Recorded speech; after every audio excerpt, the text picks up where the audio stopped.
할렐루야. 하나님의 귀한 은혜가 여러분들에게 구체적으로 체험되어지기를 원하는데, 환경을 뛰어넘어 하나님의 은혜를 붙드시고 볼 수 있는 여러분들이 되기를 원합니다. 지난 시간까지 우리가 산상수훈 전체적인 말씀들을 이제 간략하게 나눴고, 오늘부터 제가 광고를 여러 차례 드렸던 것처럼 하나님과의 관계 속에서 또 신앙생활을 하는 성도들 입장에서 하나님을 잘 알지 못하고 신앙생활을 하는 부분들이 많다는 거죠. 그래서 그런 부분들에 대해서 좀 말씀을 함께 나누고 하나님에 대한 오해를 좀 풀 수 있는 시간들을 좀 가지기를 소원합니다. 그래서 정말 내가 하나님을 제대로 알고 있었구나, 그러면 너무 감사한 일이고, 잘 몰랐었다 그러면 이것을 통해서 하나님, 제가 정말 환경에 지배당했던 것을 회개하며 하나님의 은혜로 내가 다시 한 번 더 일어설 수 있는 시간으로 제대로 성경을 붙들고 기도하기를 원합니다라는 그 기도의 고백들이 정말 우리의 삶 속에서 많이 좀 나왔으면 하는 바람에 이 시리즈를 준비하게 되었습니다. 오늘 말씀 제목 한번 읽어볼까요? 주보에 나와 있습니다. 하나님의 사명 선언문. 시작. 하나님의 사명 선언문 이란 제목으로 함께 말씀을 나눌 때 정말 우리가 말씀에 집중할 수 있길 바라고 하나님께 집중할 수 있기를 바랍니다. 저도 이런 고백 아닌 고백, 기도 아닌 기도를 했던 적이 있습니다. 여러분들도 아마 했던 기억들이 있으시고 지금도 하고 계실 수도 있어요. 어떤 고백, 어떤 기도 아닌 기도냐 하면, 하나님은 선하신다고 하는데, 하나님은 늘 좋은 것을 준다고 하는데, 하나님은 늘 복을 주신다고 하는데 왜 나한테 이러실 수 있지? 왜 나한테 이러시는 거야? 왜 그들한테 그렇게 하시는 걸까? 하나님은 선하시다면서 왜 그들에게 그런 일들을 허락하시는 거지? 이런 이야기들 혹시 해보신 적 없으세요? 저는 그런 고백들을 해본 적이 있습니다. 왜 그랬을까요? 왜 그런 고백들을 했을까요? 이유는 하나님을 잘 몰랐기 때문입니다. 우리가 하나님을 잘 모르면 우리가 내 관점에, 이 땅의 관점에 선을 이야기하면서 하나님은 선하시다고 하는데 왜 나에게는 그 선을 베풀지 않으시고 왜 나에게는 이런 일들을 허락하시는 걸까? 이런 이야기들을 하게 된다는 거죠. 한국교회 많은 성도들이, 아니 하나님을 믿는다라고 하는 많은 성도들이 내 관점에서의 그 선을 이야기하면서 하나님은 선하시다 하며 그 선을 나의 관점의 선을 대입해서 그렇게 이야기를 하는 경우들이 많습니다. 다 하나님을 잘 모르기 때문입니다. 따라서 이 질문을 하고 있다면 우리 모두는 하나님을 이해하고 있는 것이 아니라 오해하고 있는 겁니다. 그러면 오해를 풀어야겠죠. 관계도, 인간관계 속에서도 오해를 하면 오해를 풀어야 그 관계가 더 좋아지잖아요. 하나님하고의 관계도 마찬가지입니다. 제대로 오해를 풀고서 하나님을, 상대를 잘 이해해야 관계가 더욱더 깊어지고 돈독해진다는 거예요. 진짜 선이 무엇인지 이 땅의 관점에서 선을 보는 것이 아니라 하늘의 관점, 성경적 관점에서 선을 먼저 볼 줄 알아야 이 세상에서의 일들이 새롭게 보여질 수 있다는 거죠. 그래서 우리가 성경적 선, 하나님의 선이 무엇인지 제대로 배우고 알고서 신앙생활을 바로 해야 한다는 겁니다. 데이비드 웰스라는 신학자가 현대 이 사회를 이렇게 이야기를 했어요. 성경 문맹 시대이다. 지금 우리가 살아가고 있는 이 시대를 보고 성경 문맹 시대이다. 성경에 대해서 너무 무지한 시대를 살아가고 있다. 누가요? 성도들이. 정말 저는 맞다고 생각합니다. 그러나 우리 주마음교회, 그리고 앉아있는 여러분들을 통해서는 이 무지가 깨어지고 하나님에 대한 오해가 풀어져서 하나님을 바로 알아 이 올바른 신앙생활을 좀 하실 수 있는 우리가 되기를 소원합니다. 잘 하나님을 제대로 우리가 오해를 풀지 못하면 그냥 아이가 질문하듯이 이렇게 질문하는 거죠. 하나님이 이 세상을 왜 만드셨을까요? 심심해서 만드셨나? 너무 심심해서 그냥 이 땅 만들고 나도 만드셔서 그 심심한 거 풀려고 이 세상을 만드셨나? 뭐 이렇게 궁금증을 갖고 답을 내릴 수도 있는 거죠. 하나님을 성경에서 찾지 못하면, 그 선을 성경 안에서 찾지 못하면 이렇게 어린아이가 너무 어이없는 질문과 답을 내리는 것과 같이 우리도 의미 없는 답을 내리면서 어쩔 수 없이 신앙생활을 하는 경우들이 생길 수 있다는 거죠. 하지만 성경은 이유가 없다고 이야기하지 않고 명확하게 이유가 기록되어져 있다라고 우리에게 지금 우리 손에 성경을 이렇게 쥐어주셨다라는 겁니다. 따라서 오늘 하나님과 오해 풀기 첫 번째 시간으로 가지기를 원하고 한 3가지 정도 함께 나누기를 원하는데, 첫 번째는 하나님은 몇 분이신가에 대한 이야기들을 함께 잠시 나누고, 두 번째는 하나님은 이 세상을 만드시기 전에 그럼 무엇을 하셨는가 이 이야기를 잠깐 하고, 세 번째 마무리로는 만드신 목적이 있으실 거 아닌가. 그러면 그 만드신 목적에 대해서 우리가 함께 듣고, 이제 그 이야기를 들으면서 오늘 제목 하나님의 그렇다면 사명 선언문이 어떻게 연결되는지에 대해서 함께 나누고 마무리를 하려고 합니다. 자, 우선 앞서서 우리가 신앙생활을 하는 데 있어서 이 세상을 살아가는 이 시점과 신앙생활을 하는 것이 어떻게 나쁘게 연결되어 있는지에 대해서부터 먼저 우리가 짚고 넘어가야 하는데, 우리 기독교가 쉽다라는 것을 버리고 시작을 해야 된다는 거예요. 뭐부터 버려야 된다고요? 기독교가 쉬운 종교다. 그냥 입으로 믿습니다 하면 나 만사 형통 오케이 된다라는 그 생각부터 내려놓고 신앙생활을 해야 된다는 거예요. 이 시대가 쉬운 것을 피하려고 합니다. 아니, 어려운 것을 피하려고 합니다. 쉬운 것만 쫓아가려고 해요. 그걸 하나님께서는 성경을 통해서 아니, 쉬운 것이 아니야. 성경은 오히려 누구나 받아들이고 누구나 접할 수 있지만 아무나 이해할 수 없어. 하지만 조금만 성경을 배우려고 하고 하나님에 대한 배움의 시간들을 가지려고 하는 자들은 그 누구나 이해할 수 있는 진리의 책이다. 쉽다라는 것을 늘 쉬운 것만 쫓아가려고 하면 성경을 더 멀리 할 수밖에 없습니다. 당연하죠. 왜냐하면 이 세상이 쉬운 것만 자꾸 추구하며 살아가고 있거든요. 뭐만 보면 우리가 알 수 있냐면 인공지능이다 이런 이야기들을 하지만 휴대폰만 딱 봐도 점점점 쉽게 무언가를 처리하려고 하는 성향으로 경향으로 이렇게 가고 있습니다. 이제 휴대폰 하나만 딱 들고서 아무개한테 돈 10만 원만 보내줘 하면 뭘 번호를 이제 누르지 않아도 그 사람에게 돈이 송금이 되는 시대가 이제 도래했어요. 누구에게 사진 보내줘 하면 그 사람한테 이제 사진이 가는 거예요. 누구에게 문자 보내줘 이렇게 하면 문자가 가는 시대가 왔습니다. 말 한마디면 모든 게 다 끝나요. 그런데 성경은 그렇게 되어져 있지 않습니다. 쉽지 않아요. 공부해야 하고 더 깊게 알아가야 알 수 있는 그런 어려운 학문일 수 있다는 겁니다. 그러나 그럼에도 불구하고 그렇게 우리를 그 어려운 말씀 속으로 이렇게 초대하고 있는 이유는 우리의 생명이 거기에 달려져 있기 때문이고, 우리가 이 땅에서 사는 것이 의미 없이 끝날 수 있는 그 시간 속에 의미를 부여할 수 있는 유일한 책이기 때문에 성경에 대한 우리의 쉽게 접할 수 있다는 생각들을 내려놓은 것부터 우리가 먼저 해야 된다는 거예요. 누구든지 이해할 수 있는 책입니다. 단 우리가 거저 먹으려고 하면 안 된다는 거예요. 잠언 2장 4절 5절 말씀을 보면 이렇게 기록합니다. 함께 읽어볼까요? 시작. 은을 구하는 것 같이 그것을 구하며 감추어진 보배를 찾는 것 같이 그것을 찾으면 여호와 경외하기를 깨달으며 하나님을 알게 되리니. 세상에서 은을 구하고 금을 구하는 데는 우리 정말 노력 많이 하잖아요. 어떻게 하면 더 많은 것을, 더 값진 것을 획득할까, 소유할까에 대해서는 우리 정말 많은 노력들을 하잖아요.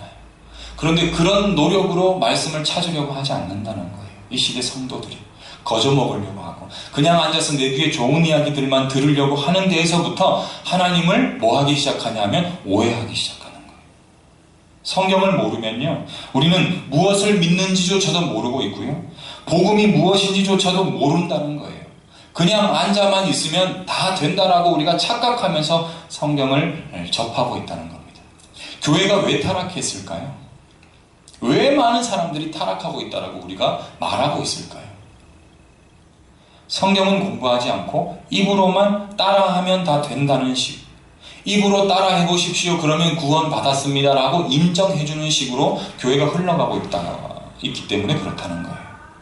오케이, 입으로 당신 따라했으니까 인정해주고 뭐 주는 거예요? 세례 주는 거예요.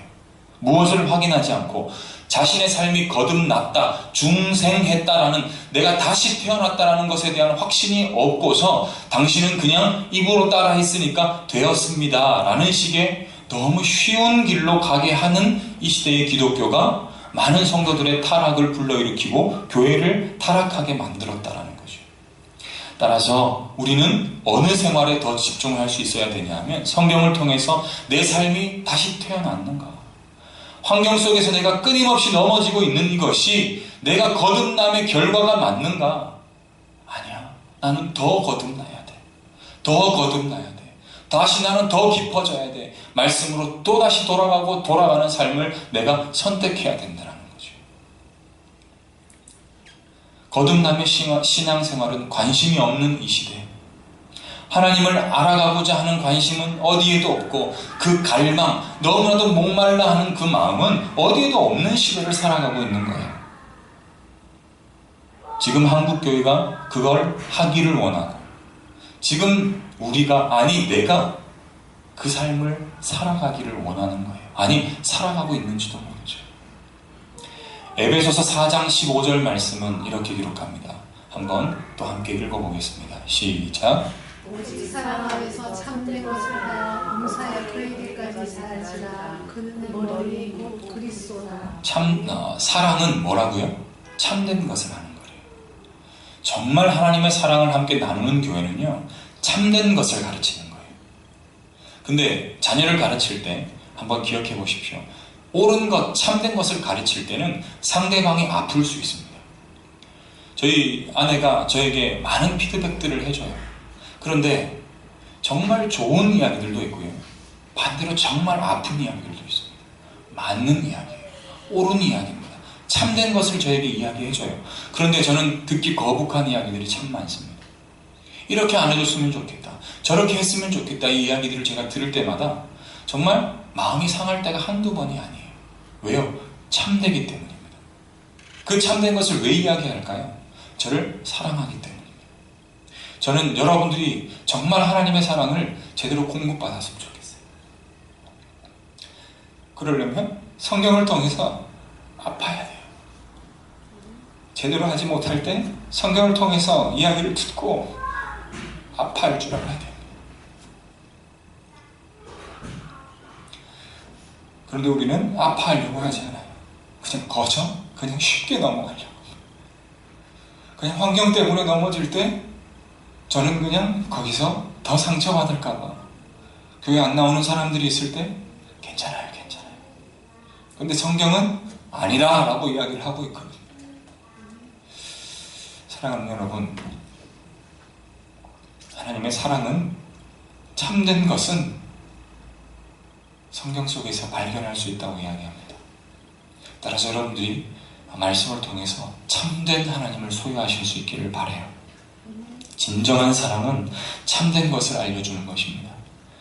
우리 교회가, 그리고 앉아있는 여러분들 자신이 그런 사랑을, 그 참된 사랑을 소유하고, 그리고 소유하는 것만으로 끝나는 것이 아니라 상대방에게 알려줄 수 있는 그런 성도가 되시기를 바랍니다. 첫 번째로 아까 무슨 이야기를 먼저 배운다고 했나요? 하나님은 몇 분이신가에 대해서 우리가 먼저 이야기를 해야 합니다. 다 알고 계시는 걸 수도 있어요. 그러나 제가 다시 한번 이 참된 하나님에 대한 속성을 먼저 짚고 넘어가기를 바랍니다. 그래야 오해하지 않고 이해할 수 있습니다. 자, 하나님은 몇 분이십니까? 한 분이십니다. 그런데 또 하나님은 몇 분이십니까? 세 분이십니다. 이게 무슨 말인가?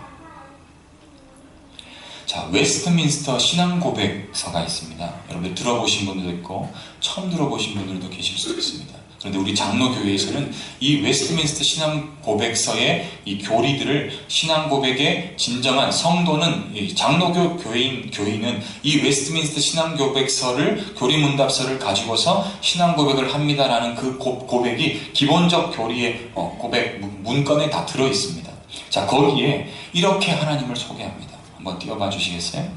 하나님의 신성 안에 몇 분이 계신다고요? 세 분이 계신다. 그분들의 본질과 능력과 영원성은 몇 개라고요? 하나이며, 세 분은 곧 성부 하나님, 성자 하나님, 성령 하나님이시다. 이것을 조금 더 다르게 설명하면 다음 페이지에 이렇게 기록합니다. 세 분은 서로 구별되는 인격이시지만 본질과 능력과 영원성은 몇 개라고요? 하나이다. 그리고 동일하시다. 하나님 안에서 이 세 분은 불일치할 수 없고, 갈등이 있을 수 없고, 대립할 수 없으며, 그런 것은 존재하지도 않고 이 세 분 안에는 존재할 수도 없다는 거예요. 이것이 바로 한 분 하나님 그 안에 계시는 세 분의 인격, 세 분의 하나님, 이 삼위일체의 하나님의 속성이 우리가 먼저 짚고 넘어가야 되고 제대로 받아들여야 하는 첫 번째 단추라는 겁니다. 그렇기 때문에 하나님은 한 분이시며 동시에 세 분이다라고 우리가 이야기할 수 있는 거죠. 이것은 우리가 머리로 이해하려면 할 수 없는 것입니다. 하나님께서 이것이 믿어질 수 있도록 우리에게 믿음을 주셔야 한 분 하나님이면서 그 한 분 하나님 안에 세 분의 인격이 있는 거구나. 삼위일체이구나. 이것이 바로 믿음을 선물로 주셨을 때만 우리가 고백할 수 있는 믿음의 고백이라는 거죠. 그렇다면 왜 이 하나님께서 그렇게 존재하고 계시는가? 왜 그런 식으로 존재하시는가에 대해서 우리가 궁금해해야 되고 성경에서 답을 찾을 수 있어야 합니다. 자, 그렇다면 이렇게 하나님께서 기본적으로 한 분이시면서 세 분이시다. 성부, 성자, 성령 하나님이시다. 이것을 우리가 이제 알았다면 두 번째는 하나님께서 우리가 태어나기 전에 그리고 이 세상이 만들어지기 전에 무엇을 하셨는가? 이것에 대해서 우리가 궁금해해야 됩니다. 왜요? 끝에 가보면 여러분들이 답을 찾으실 수가 있지요. 오늘 본문 17장 1절의 말씀을 함께 보겠습니다. 함께 읽습니다. 시작. 예수께서 이 말씀을 하시고 눈을 들어 하늘을 우러러 이르시되 아버지여 때가 이르렀으니 아들을 영화롭게 하사 아들로 아버지를 영화롭게 하게 하옵소서. 아멘. 지금 예수님께서 기도하는 시간입니다. 누구에게요? 하나님, 성부 하나님께. 언제입니까? 십자가에 잡혀 돌아가시기 직전에 하나님께 기도하고 계시는 장면입니다. 자, 자신을 영화롭게 해달래요. 영화롭게 하다라는 뜻이 뭡니까? 이름이 드러나 빛을 발하게 해주세요. 이 말이거든요. 그러니까 지금 하나님한테 기도하는 거예요. 자신을 영화롭게 해주시고 또 나를 통해서 누가 영화롭게 되기를 원한다는 거예요? 아버지 성부 하나님의 이름이 영화롭게 되기를 원합니다. 라고 그렇게 기도하시는 장면이에요. 그러니까 성부 하나님하고 성자 예수님하고 관계는 어떤 관계라고요? 서로 영화롭게 해주는 관계라고요. 하나님은 성자 예수님의 이름을 영화롭게 해주시는 관계이고 아들 성자 예수님도 아버지 성부 하나님의 이름을 영화롭게 하시는 그런 관계라는 거죠. 서로 영화롭게 하는 관계. 귀하게 되어서 이름이 세상에 빛나는 관계. 이것을 영화롭다라는 뜻의 한국식 풀이입니다. 자, 그런데 5절 한번 보기를 원합니다. 5절 제가 읽습니다. 아버지여 창세전에 내가 아버지와 함께 가졌던 영화로서 지금도 아버지와 함께 나를 영화롭게 하옵소서. 아버지여 언제요? 창세전에. 창세전이라고 지금 성경은 기록하고 있습니다. 그리고 예수님이 지금 기도문 속에서 창세전에도 우리가 그랬던 것처럼 지금 나를 통해서 영화롭게 해주시고 나를 통해서 또 아버지가 영화롭게 되기를 원합니다. 이렇게 기도하고 계시는 거예요. 그래서 이 영화로움으로 끝나지 않고 어떻게 되기를 원합니다라고 후에 24절에 보면 이렇게 또 기록합니다. 24절 함께 읽습니다. 시작. 아버지여 내게 주신 자도 나의 곳에 나와 함께 있어. 아버지께서 창세전부터 나를 사랑하심으로 내게 주신 나의 영광을 그들로 보게 하시기를 원하옵나이다. 여기서 그들은 제자들이죠. 그리고 백성들이지요. 그리고 지금 이 성경을 소유하고 있는 우리들입니다. 하나님께서 이 땅에 예수님을 보내신 이유가 예수님의 이름을 영화롭게 하고 그것을 통해서 하나님의 이름이 영화롭게 되면서 이것을 지금 내가 보게 함으로 말미암아 지금 우리가 볼 수 있도록 하게 해주심으로 말미암아 하나님의 그 이름이 영광으로 나타나는 그것을 원하셔서 우리를 만드셨다는 거예요. 그렇게 하기를 원하신다는 거예요. 그렇게 하기를 원하셔서 이 땅을 만드셨고 교회를 만드셨고 나를 이 땅에 태어나게 하셨다는 거죠. 아직 이해가 더 안 되실 수 있습니다. 끝까지 한번 들어보세요. 그리고 24절에 보면 이 관계가 무슨 관계냐고 기록하고 있냐면 창세전부터 나를 뭐 하심으로? 사랑하심으로. 그 영화롭게 하는 관계가 사랑의 관계라는 거예요. 그것은 이 땅에서 우리가 한 사람과 한 사람이 사랑하는 관계랑 또 차원이 다릅니다. 신적 사랑, 우리가 그것을 아가페의 사랑이라고 하죠. 하나님이 신이 다른 대상을 사랑하는 그 사랑을 창세전부터 사랑하시는 관계로 정해놓으셨다는 겁니다. 이 관계가 사랑의 관계, 하나님의 그 아가페의 사랑이라는 것을 알게 하심으로 말미암아 이 성경을 보고 있는 내가 깨닫게 되고 또 나를 통해서 또 다른 자가 깨닫게 되는 그 일들을 하나님께서 원하시고 계신다는 거예요. 그래서 하나님은 예수님을 서로 사랑하시는 관계로 시작하셨고 그 사랑을 지금 내가 제대로 알기를 원하시는 겁니다. 여러분들이 그 사랑을 제대로 알기를 하나님이 원하신다는 거예요. 이 신적 사랑, 아가페의 사랑을 알려주고 싶으셔서 세상을 창조하셨다는 겁니다. 그리고 인간을 누구의 형상으로 만들었다고 우리가 이야기합니까? 하나님의 형상으로 만들었다고 우리가 이야기를 하죠. 왜 하나님의 형상으로 만들었는가?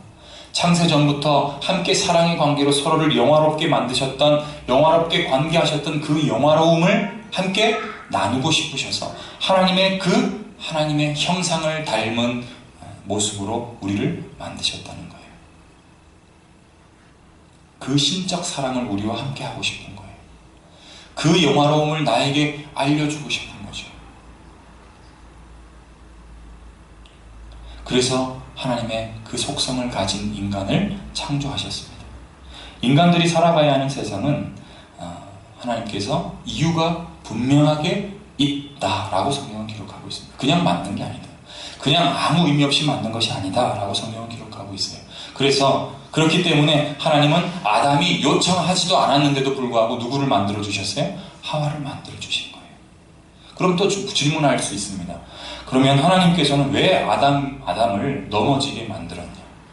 왜 넘어뜨렸냐? 왜 악을 만드셨냐? 이렇게 궁금해할 수 있습니다. 하나님은 선이시라면서 그러면 제일 좋은 걸 만들어 주셔야지. 아니, 넘어뜨리지 말아야지. 왜 악을 만드셔가지고 아담을 넘어지게 하셨나? 라고 따지듯 질문할 수 있습니다. 그런데 우리가 그 악의 관점에서 봐야 되는 것이 아니라 하나님 성경적 관점에서 볼 수 있어야 돼요. 자, 이게 무슨 말이냐면 이 세상은 하나님께서 악을 만드신 것이 아니라 뭘 만드신 거냐면 악인 상황에서 빛을 만드신 거예요. 그러니까 우리는 이 땅에 무슨 시대를 살아가고 있냐면 그냥 악한 시대를 살아가고 있는 거죠. 근데 거기에 빛을 우리에게 주신 거예요. 무슨 뜻인지 이해하시겠나요? 모르시겠어요? 하나님께서 이 땅에 왜 예수 그리스도를 빛으로 보내주셨냐면 이 땅이 악이기 때문에 보내주신 거예요. 내가 어둠이기 때문에 보내주신 겁니다.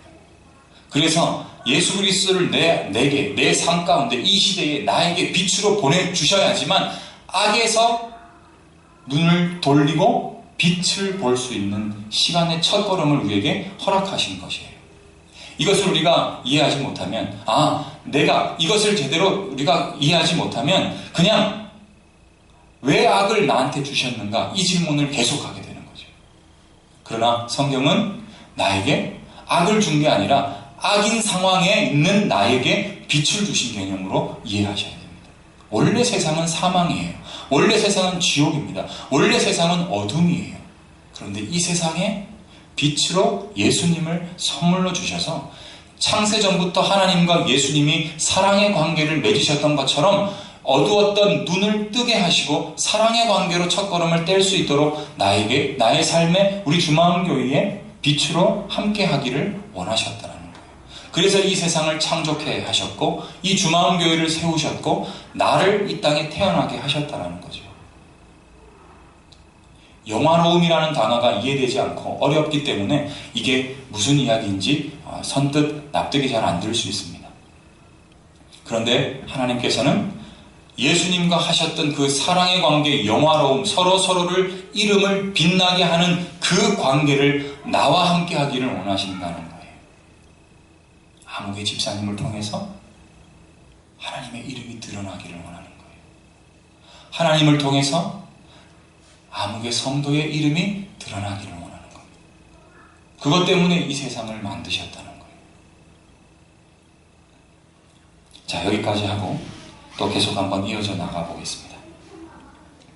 자, 창세전에 서로 사랑하는 관계로 서로 영화롭게 하셨다 이야기를 제가 반복적으로 드려요.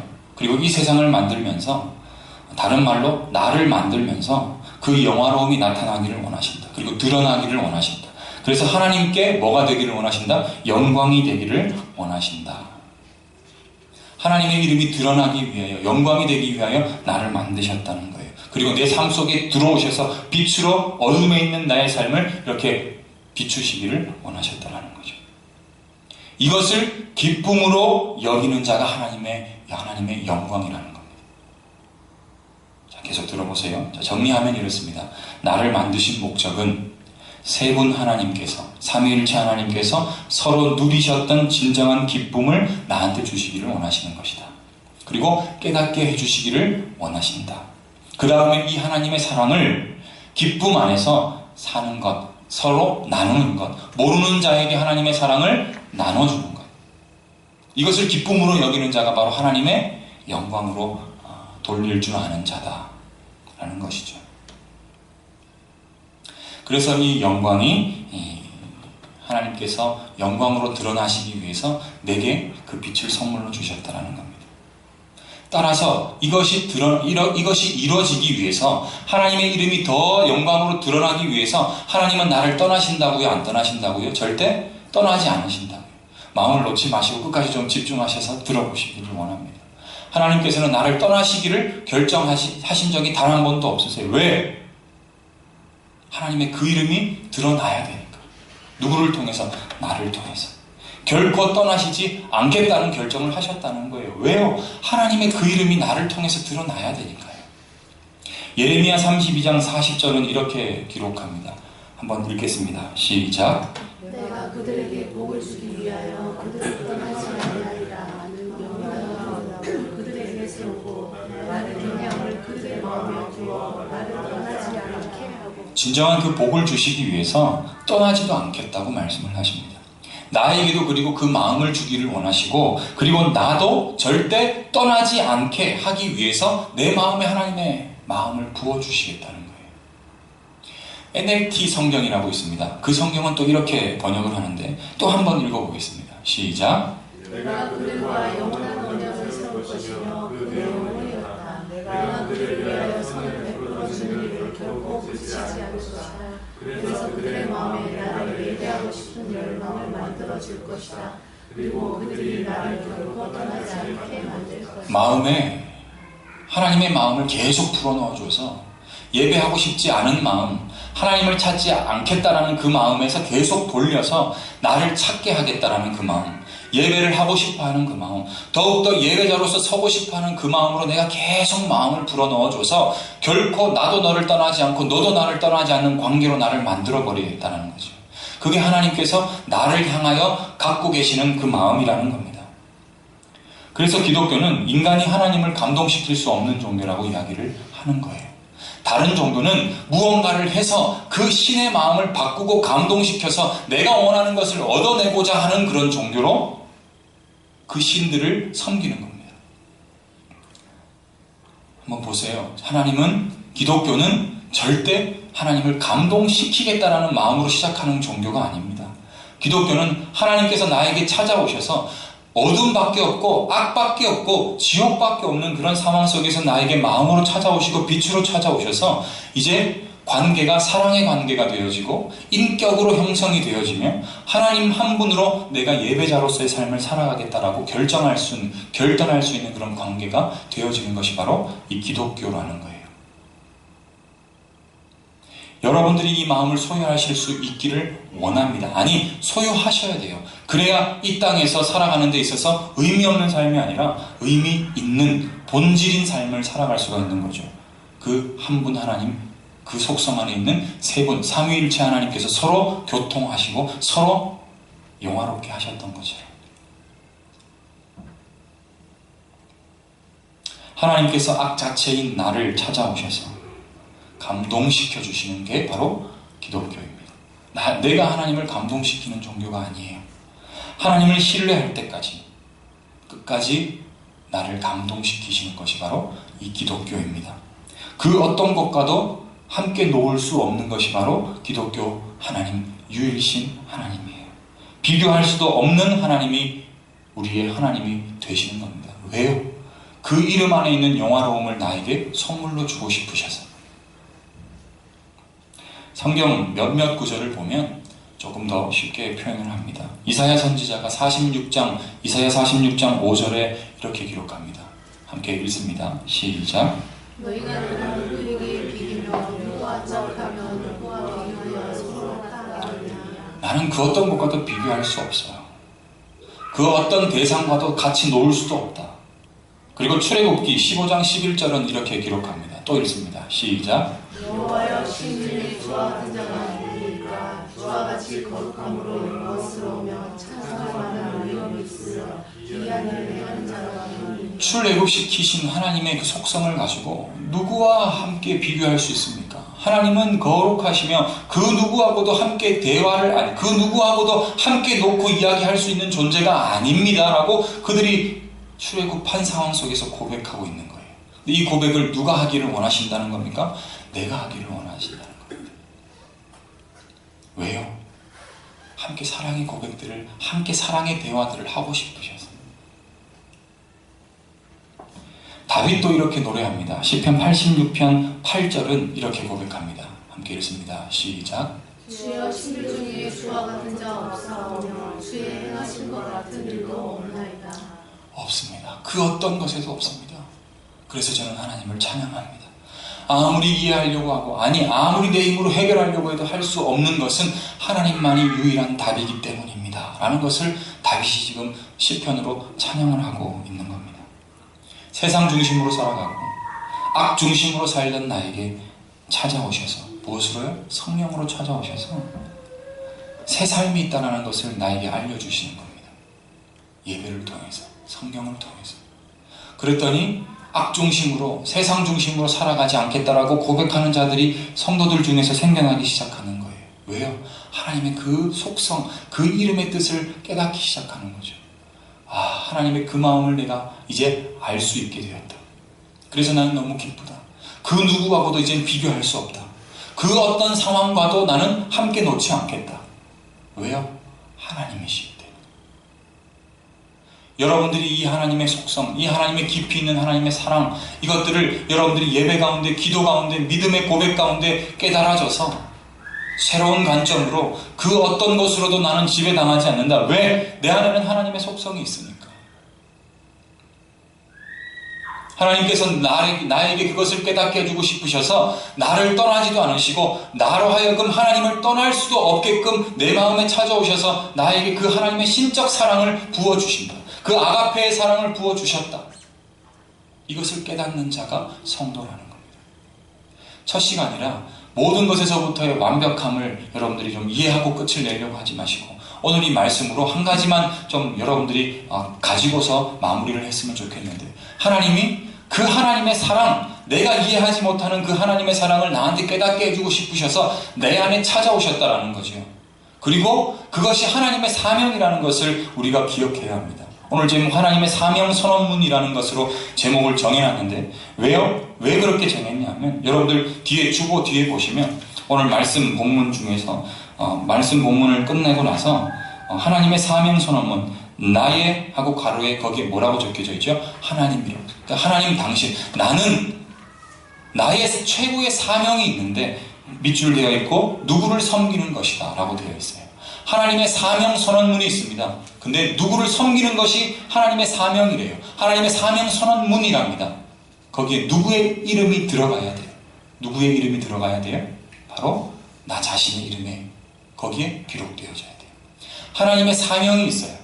하나님의 사명 선언문이 기록되어져 있는데 그것이 뭐라고요? 바로 나 아무개 집사, 아무개 나를 섬기기 위해서 하나님께서 나를 찾아오셨다는 겁니다. 왜요?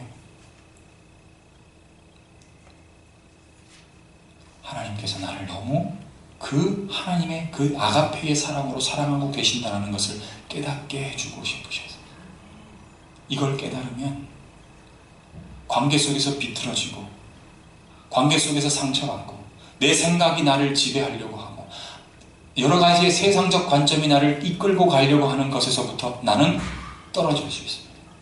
이탈할 수 있어요. 그래서 그 아가페의 사랑으로 더 찾아 들어가려고 애쓰기 시작합니다. 저는 이해하지 못해도 여러분들 입술 속에서 저 지금 잘 모르겠습니다. 그러나 하나님 그 사랑으로 저를 택하셨다고 하셨으니까 그 사랑이 무언지 깨닫게 해주세요. 이제까지는 내 관점에서 내 식으로 이해하려고 했고 내 관점에서 선이 무엇인지 이해하려고 했는데 그 선이 아니고 그 사랑이 아니라는 것을 성경을 통해서 제가 깨달았습니다. 그렇다면 그 하나님의 사랑, 하나님 성부 하나님과 성자 예수님께서 나누셨던 그 진정한 그 사랑이 나에게 깨달아지게 해주세요. 그러면 여러분들이 환경을 뛰어넘을 수 있습니다. 관계를 뛰어넘을 수 있어요. 그 하나님께서 나를 섬기기를 원하신다라는 그 결정, 그것을 내가 깨닫기를 원한다라는 마음의 고백을 내가 하게 되면 아무리 이 땅에서 힘든 세상, 환경에서 내가 살아간다 할지라도 거기에서 내가 굴복하지 않는 성도로 살아갈 수 있는 겁니다. 하나님께서 나를 본인과 떨어뜨리지 않으신다. 또 나도 하나님을 절대 떨어지지 않겠다라고 하는 고백을 이끌어내신다. 언제까지요? 그 하나님의 사랑의 깊이를 다 깨달을 때까지. 따라서 여기서 나는 하나님입니다. 그 어떤 우상과도 비교될 수 없는 존재야. 인간들의 행위로 움직일 수 없는 대상이다. 그런데 한국교회 많은 성도들은 하나님을 어떠한 행위로 움직이게 하려고 합니다. 내가 원하는 걸, 인간들이 원하는 걸 그들이 어떤 행위를 통해서 하나님을 계속 움직이려고 해요. 그러니까 예배가 다 예배가 아닌 겁니다. 이런 이야기만 오늘 첫 시간 이렇게만 얘기해도 상당히 무거워지죠. 왜? 이해할 수 없으니까. 알고 싶지 않아요. 왜? 내가 원하는 건 내가 원하는 것만 받아내면 되니까. 그러니까 하나님의 이름이 영화롭게 되어지는 예배가 아니면 예배가 아니라는 거예요. 하나님의 이름을 영화롭게 만드는 그것이 기도로 되어지지 않으면 기도로 받지 않겠다는 겁니다. 찬양, 내가 좋아서 드리는 찬양은 찬양으로 받지 않겠다는 거예요. 하나님의 이름이 영화로워지는 것, 서로의 관계가 사랑으로 거듭나지 않으면 그 찬양은 찬양으로 받지 않겠다는 겁니다.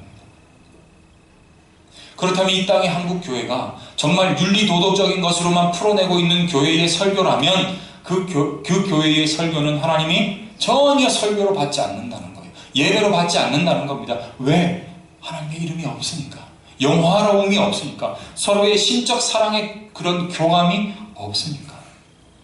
근데 우리 주마음교회는 내 힘으로 하나님을 움직이겠다라는 그 마음을 내려놓고 하나님께서 이 땅을 만드신 목적, 나를 태어나게 하신 목적, 이 교회를 태어나게 하신 목적이 하나님의 이름이 올라가고 그것을 통해서 하나님의 사랑을 경험하며 이것을 통해서 하나님의 이름을 높이는 것, 영광스럽게 하는 것을 우리의 사명으로 여기고 사랑하는 교회가 하나님의 기쁨으로 여기는 교회라는 거예요. 여러분들의 삶 속에서 하나님의 영광으로 드러난다는 것은 하나님의 이름이 드러난다는 겁니다. 무엇을 뚫고요? 환경을 뚫고요. 이해되지 않고 속상한 환경을 뚫고서 하나님의 이름이 드러날 수 있도록 만드는 그 자가 성도라는 자고 예배자라는 자고 하나님의 교회라는 자라는 겁니다. 여러분들이 그런 성도의 자격을 부여받았다는 거예요. 하나님의 이름을 드러낼 수 있는 자로 선택받았다는 겁니다. 그래서 우리에게는 이것이 은혜예요. 여러분들 삶 가운데 넘어질 수밖에 없는 환경 가운데 흔들리고 넘어질 수밖에 없는 시간 속에서 하나님의 이름을 드러내겠다는 그 결정, 그 결단, 그 고백이 하나님이 기쁘게 여기시는 사건이라는 겁니다. 아무나 그렇게 할 수 없습니다. 아무나 하나님의 이름을 드러낼 수 없습니다. 아무나 환경 속에서 하나님의 이름을 높일 수 없습니다. 왜요? 그 자는 하나님의 그 사랑의 관계를 갖고 있는 자만 고백할 수 있어요. 따라서 처음에는 열심으로 헌신하겠다는 자들이 많아지나 시간이 지나면 그것이 식어질 수밖에 없는 것은 처음에는 내 열정으로 시작했기 때문입니다. 겁니다. 처음에는 내 열정으로, 내 뜨거움으로 시작을 했는데 조금만 환경의 어려움으로 흔들흔들 해버리고 난 이후에는 그 헌신이 식어질 수밖에 없는 것은 그것이 처음에는 내 열정으로 시작했기 때문이에요. 그래서 하나님께서 더 깊이 있는 성도로 커가기를 원하는 겁니다.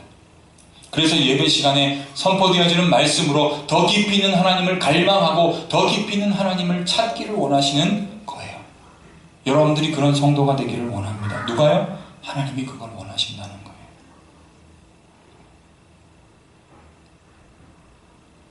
환경 속에서 쉽게 흔들렸던 내가, 그리고 우리가 더 이상 흔들리지 않게 되는 것. 그리고 오히려 흔들려고 하고 아파하는 자들을 흔들리고 있고 아파하는 자들을 오히려 붙잡아주는 자로 하나님은 성장하기를 원하시는 거죠. 여러분들이 그런 자가 되기를 소원합니다. 하나님께서 그런 성도들이 되기를 하나님께서 원하고 계신다는 거예요. 그래서 하나님이 여러분들을 섬기기를 결정하셨습니다. 한 주간 나는 하나님을 어떻게 알고 있는가? 나는 하나님과 어떤 관계인가? 나는 정말 하나님께 어떤 것을 요구하고 살아가고 있는가? 너무 가벼운 하나님으로 만들어 놓고 신앙생활을 하고 있지는 않는가? 정말 내가 필요로 하는 것만, 물론 나는 자녀이기 때문에 필요로 하는 것을 하나님께서 주십니다. 그런데 그것과 하나님의 이름을 영화롭게 하는 것과는 별개예요. 내가 필요로 하는 것을 요구하며 살아갈 수 있습니다. 그리고 그렇게 해야 되죠. 그런데 그것이 하나님의 이름을 영화롭게 하고 영광 돌리는 것이 아니라는 겁니다. 돈 많이 벌고 건강하고 자녀가 잘 되고 다 좋습니다. 그렇게 해야 되지요. 그러나 그것이 하나님의 이름을 영광스럽게 만드는 것이 아니라는 겁니다. 별개예요. 영광이라는 단어를 그래서 함부로 쓰면 안 되는 겁니다. 여러분들이 이렇게 거듭나기를 소원합니다. 정말 하나님 한 분의 이름 그 깊숙이 들어갈 수 있는 성도들이 되어지기를 원해요. 말씀을 정리합니다. 그 삼위일체 되신 하나님께서 이 세상을 만들고 나를 만드신 목적은 그 세 분 하나님께서 서로 교통하고 영화롭게 하고 서로의 이름을 드높았던 것처럼 여러분들 삶 가운데 그 하나님의 이름이 드높아지기를 원하기 때문이십니다. 그렇다면 내 삶 가운데 하나님의 이름이 드높아지기 위해서 나는 어떤 삶을 살아내야 되는가? 끊임없이 나는 실패하고 넘어질 수밖에 없고 불평불만으로 하나님의 모습 속에서 하나님 앞에 서 있는 내가 등을 돌려버리고 다른 세상으로 나아가려고 하는 그런 내 모습 속에서 다시 한 번 더 그 모습을 되돌려서 하나님 앞에 다시 한 번 더 서기 위해서 나는 무엇을 해야 하는가? 신중하게 고민해야 됩니다. 신중하게 묻고 물어야 돼요. 참된 것이 무엇인가? 정말 성경 속에서 나를 바로 보아야 합니다. 사랑하는 여러분, 그냥 어렵다라고만, 이해되지 않는다라고만 생각하고 그냥 일단락시키지 마시고 하나님이 나를 선택하신 목적이 있다면 왜 나를 선택하셨는가를 아주 신중하게 물으실 수 있는 한 주간이 되시기를 원합니다. 그렇다면 내 삶 속에서 하나님이 어떻게 드러나기를 원하십니까? 어떻게 하나님의 이름이 영화롭게 되기를 원하십니까? 어떻게 그 이름이 빛나고 드러나기를 원하십니까? 라고 물으실 수 있는 한 주간이 되시기를 소원합니다. 그러면 차차 이제 다음 주부터 들으시는 많은 말씀 속에서 여러분들이 하나님의 그 이유를 깨달으실 수 있게 될 거예요. 여러분들을 통해서 하나님의 이름이 영화롭게 되기를 원하고 여러분들 삶 가운데 여러분들의 이름을 하나님의 이름에 담아서 영화롭게 만들기를 원하시는 그 결정을 여러분들이 깨닫게 되실 겁니다. 간곡히 부탁드립니다.